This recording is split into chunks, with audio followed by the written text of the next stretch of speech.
Donc la rétine a cette particularité d'être isolée de la circulation générale. On peut aisément donc comprendre que un médicament classique pris par voie générale, donc soit par la bouche comme un comprimé, soit par voie intraveineuse comme une injection, passe très peu à l'intérieur de l'œil. C'est pour cette raison que concernant les pathologies rétiniennes, intraoculaires et rétiniennes plus précisément, un traitement ou un médicament délivré à l'intérieur de l'œil sera plus efficace. Bon.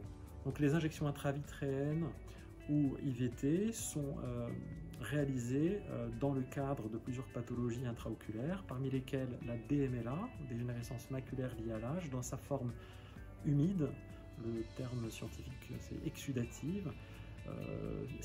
On réalise ces injections également dans le cadre du traitement d'œdème maculaire, d'œdème du centre de la rétine, qu'on appelle la macula. Ces œdèmes-là peuvent se voir dans le cadre du diabète ou de certaines occlusions rétiniennes, notamment des occlusions veineuses.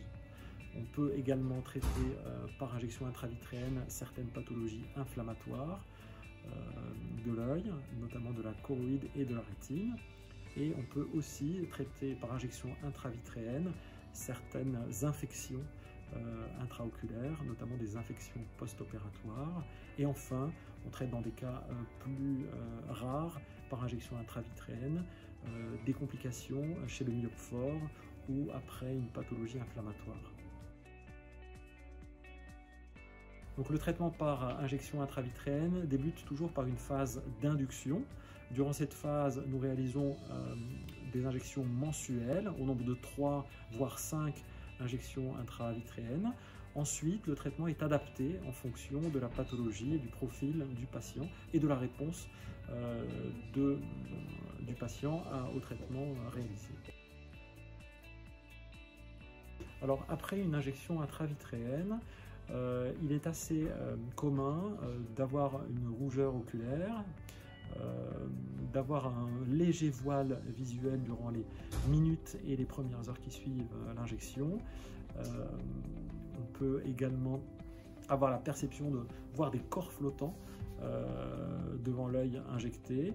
Ce sont des effets qui sont normaux et qui ne constituent pas de danger pour les patients. Par contre, une baisse d'acuité visuelle, un effondrement de la vision brutal et important dans les jours et les heures qui suivent une injection, ainsi qu'une forte douleur, doivent constituer un motif de consultation d'urgence après une injection intravitréenne.